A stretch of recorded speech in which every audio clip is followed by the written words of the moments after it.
Hello beauty, কেমন আছো তোমরা সবাই? পুজোর ঘোরা কি তোমরা শুরু করে দিয়েছো? ষষ্ঠীর লুকের ভিডিওটা তোমাদের কেমন লেগেছে? আর যারা দেখোনি তারা অবশ্যই দেখে নিও। আর ষষ্ঠীর লুকটা যখন এতটা জমকালো হয়েছে, তখন সপ্তমীর লুকটা তো হতেই হবে ভীষণ গর্জিয়াস এবং স্টাইলিশ। আজকে আমি পরে নিয়েছি একটা পার্পল কালারের শাড়ি, যেটা কিনা আমার 3 বছর আগের শাড়ি। আর এই শাড়িটা আমি মাত্র একবারই পরেছিলাম। দেখো, তখন আমি কিন্তু অনেকটাই রোগা ছিল। আর এই শাড়িটা কিন্তু খুবই স্টাইলিশ একটা লুক দেয়। আর এই শাড়ির ব্লাউজটা কিন্তু আমার খুব পছন্দ। আর হাতাতে এই মতিগুলো আমি শাড়ির মতিগুলোর সাথে ম্যাচ করে লাগিয়েছি। আর এই ভি শেপের নেকটা কিন্তু খুব স্টাইলিশ একটা লুক দেয়। তোমরাও কিন্তু এইসব টাইপের শাড়ির সাথে এরকম কাটিং এর ব্লাউজ বানাতে পারো। আর দেখো, আমার স্কিনের তো পুরোই 12টা বেজে আছে। দেখতেই পারছো কত বড় বড় পিম্পল উঠেছে। তো দেখা যাক এই অবস্থায় আমি কি লুক আনতে পারি। প্রথম 3টে স্টেপ তো তোমরা জানোই, CTM, cleaning, toning and moisturising, এই 3টে মাস্ট। আর অবশ্যই প্রত্যেকটা প্রোডাক্টই ভালোভাবে ট্রাই করবে। আর এরপর আমি আইব্রোজ করে আই মেকআপটা আগে করব। আর হ্যাঁ, তার আগে অবশ্যই প্রাইমার লাগিয়ে নেবে, বিকজ ওয়েদারটা এতটাই যাবে যে ঘামতে হবেই। আর তোমার বেসটাকে লং লাস্টিং করার জন্য একটা ভালো প্রাইমার কিন্তু খুবই দরকার। আজকে আমি আমার শাড়ির সাথে ম্যাচ করে গ্লিটারি আই করব পার্পল শেডের উপরে। প্রথমেই একটা লাইট ব্রাউন কালার নিয়ে ট্রানজিশন শেডটা করে নেব।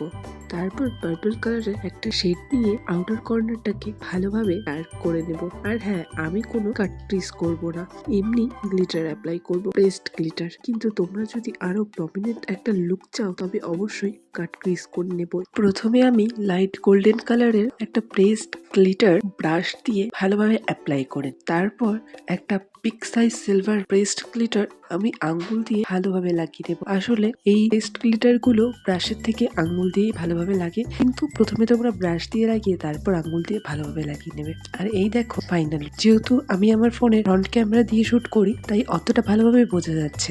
আইলাইনারটা পরে লাগাবো, আগে ফেস মেকআপটা কমপ্লিট করি। আর ফেস মেকআপের আগে অবশ্যই ভালো করে কারেক্টিং করে নেবে, এতে করে ফেস মেকআপ অক্সিডাইজ করবে। আর ফেস মেকআপই বলো, দুটোতেই কিন্তু ব্লেন্ডিং খুব ইম্পর্টেন্ট। আর ক্রিম প্রোডাক্ট গুলো ইউজ করা হয়ে গেলে ভালোভাবে লুজ পাউডার বা বেকিং পাউডার দিয়ে ভালো করে সেট করে নেবে। আর সেটাকে 5-10 মিনিট ছেড়ে দিয়ে কম্প্যাক্ট দিয়ে ছেড়ে নেবে। তারপর আইলাইনার, আইল্যাশ লাগিয়ে আমি আই মেকআপটা কমপ্লিট করব। আর আজকে আমি হোয়াইট কাজল পরবো। হোয়াইট কাজল পরলে কিন্তু চোখটা বেশ বড় লাগে। আর লোয়ার ল্যাশে কিন্তু ভালো করে মাস্কারা লাগাবে। আর এই যে ফাউন্ডেশন কনসিলার লাগিয়ে মুখটা সাদা ফ্যাট ফ্যাটে বানিয়ে রেখেছি, এটাকে একটা শেপ দেওয়ার জন্য কন্ট্যুরিং করে নেব। তারপর আমার ফেভারিট পার্ট, ব্লাশ, দেন সেটিং স্প্রে। লুজ পাউডারটা কম্প্যাক্ট দিয়ে ভালোভাবে ঝেড়ে নিলাম। আর ব্রাউ বোন আর চোখের ইনার কর্নারটা হাইলাইটার দিয়ে এনহ্যান্স করে নিলাম। তারপর পিঙ্কের 2-3টে শেড দিয়ে আমি খুব সুন্দর একটা আমার শাড়ির সাথে ম্যাচিং এবং চোখের সাথে যাতে যায় এরকম একটা লিপ শেড ক্রিয়েট করব।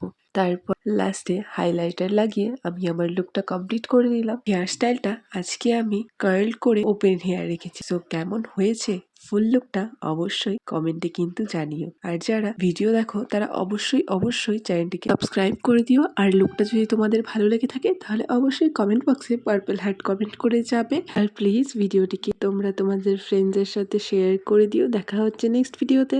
বাই।